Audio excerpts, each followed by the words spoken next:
Pagi, Dek. Pagi Kak. Oke, adik-adik, sebelumnya kalian udah kenal saya belum? Nah, jadi perkenalkan saya ini asisten dosen dari Bina. Saya di sini ditugaskan untuk memberikan kalian tugas di e-learning. Jadi kalian harus mengerjakannya dan harus dikumpulkan hari ini ya. Baik.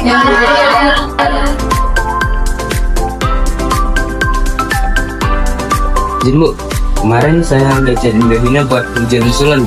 Oh ya, ini kertas kamu yang dititipkan di Bina. Katanya kamu ujian susulan selama 60 menit dan kamu kerjakannya di sini ya. Kasih.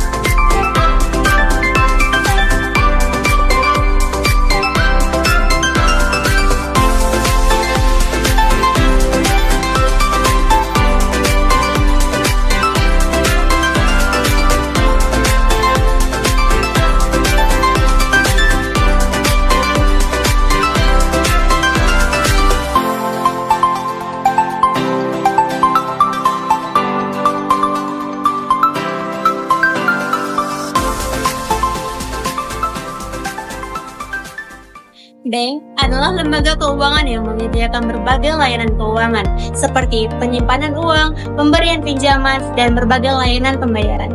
Bank membantu masyarakat dan bisnis mengelola uang mereka, berinvestasi, dan memperoleh pinjaman untuk berbagai keperluan. Bank berdasarkan fungsinya terbagi menjadi 4. Ada bank sentral, bank umum, bank pengkreditan rakyat, dan bank syariah. Iya tahu. Salah satu jenis bank berdasarkan fungsinya, yaitu salah satunya adalah bank sentral. Bank sentral adalah lembaga keuangan yang berperan sebagai otoritas moneter di suatu negara atau lembaga. Ada beberapa fungsi dan peran utama bank sentral. Yang pertama itu menjaga stabilitas nilai mata uang. Salah satu cara yang dilakukan adalah dengan mengatur jumlah uang yang beredar di masyarakat. Dan yang kedua itu mengatur dan mengawasi untuk memastikan bahwa bank-bank menjalankan aktivitasnya secara sehat dan bertanggung jawab, sehingga dapat menjaga kepercayaan masyarakat terhadap lembaga keuangan. Yang ketiga itu melaksanakan kebijakan yang bertujuan untuk mencapai kestabilan harga dan inflasi. Contohnya dengan mengatur suku bunga dan penawaran uang untuk mempengaruhi perekonomian.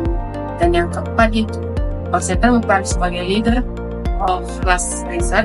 Dalam kondisi krisis, bank sentral berfungsi sebagai leader of last resort atau pemberi pinjaman terakhir bagi bank-bank komersial yang mengalami kesulitan likuiditas agar tetap bisa beroperasi dan menjaga stabilitas keuangan. Yang kelima itu menerbitkan keuangan. Bank sentral adalah satu-satunya lembaga yang memiliki wewenang untuk menerbitkan uang resmi suatu negara. Fungsi ini disebut sebagai otoritas moneter dalam pengelolaan uang yang beredar. Yang keenam itu menjaga stabilitas sistem keuangan. Bank sentral memonitor dan mengelola risiko-risiko sistematik yang dapat mengganggu kestabilitas sistem keuangan negara. Di Indonesia tugas dan fungsi bank sentral dilakukan oleh Bank Indonesia atau BI yang memiliki tujuan utama untuk mencapai dan memelihara kestabilan nilai rupiah serta mendukung tercapainya kestabilan sistem keuangan di Indonesia. Bank umum adalah lembaga keuangan yang berfungsi sebagai perantara dalam kegiatan ekonomi dengan tujuan utamanya adalah menghimpun dana dari masyarakat dan menyalurkannya dalam bentuk kredit. Berikut adalah beberapa fungsi utama bank umum. Yang pertama ada penghimpunan dana, yaitu mengumpulkan simpanan dari masyarakat melalui produk tabungan, deposito, dan giro. Yang kedua ada penyaluran kredit, yaitu menyalurkan dana kepada individu, perusahaan, dan juga usaha kecil dalam bentuk pinjaman untuk berbagai keperluan seperti konsumsi dan investasi. Yang ketiga ada transaksi pembayaran, yaitu memfasilitasi transaksi keuangan melalui layanan pembayaran, transfer, dan layanan perbankan elektronik. Yang keempat ada pengelolaan risiko, yaitu memberikan produk asuransi dan menjamin risiko untuk melindungi nasabah dari ketidakpastian transaksi.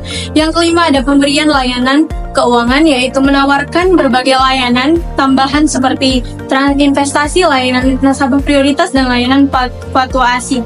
Dengan fungsi-fungsi tersebut, Bank Umum berperan penting dalam mendukung stabilitas dan pertumbuhan ekonomi.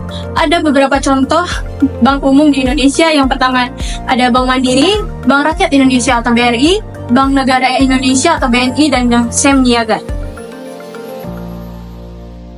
Baik, BPR atau Bank Perkreditan Rakyat adalah bank yang berorientasi pada prinsip syariah ataupun konvensional yang bergerak dalam bidang perkreditan untuk kalangan kecil dan menengah, di mana pelayanannya berfokus pada memberikan kredit kepada segmen usaha mikro, kecil, dan menengah dengan persyaratan yang mudah. Bisa berupa kredit modal kerja maupun investasi. Kegiatan BPR ini adalah menghimpun dana dari masyarakat berupa tabungan ataupun deposito dan juga menerbitkan kredit kepada calon debitur UKM, lalu mengelola dana nasabah serta memberikan layanan lain seperti transfer uang, pembayaran tagihan, dan lain-lain. Nah, BPR ini juga berperan besar dalam pembiayaan sektor real karena fokus pada pemberian kredit untuk UKM. Jadi dengan persyaratan yang mudah, mereka membantu meningkatkan inklusi keuangan. Dan dalam pengawasannya, BPR ini diawasi oleh Otoritas Jasa Keuangan sebagai lembaga perbankan non-BUMN yang berperan dalam perekonomian masyarakat. Bank BSI atau Bank Syariah Indonesia adalah bank yang menjalankan operasinya sesuai prinsip syariah Islam. Artinya, mereka nggak mengambil bunga, tapi menggunakan sistem bagi hasil. Mereka menawarkan berbagai produk seperti tabungan, pembiayaan, dan investasi yang sesuai dengan hukum Islam. Singkatnya, mereka melayani kebutuhan finansial dengan tetap menjaga prinsip keislaman. Bagaimana, Sabnal? Udah selesai? Ayo pusing lagi, Bu. Iya. Masih lagi. Ya.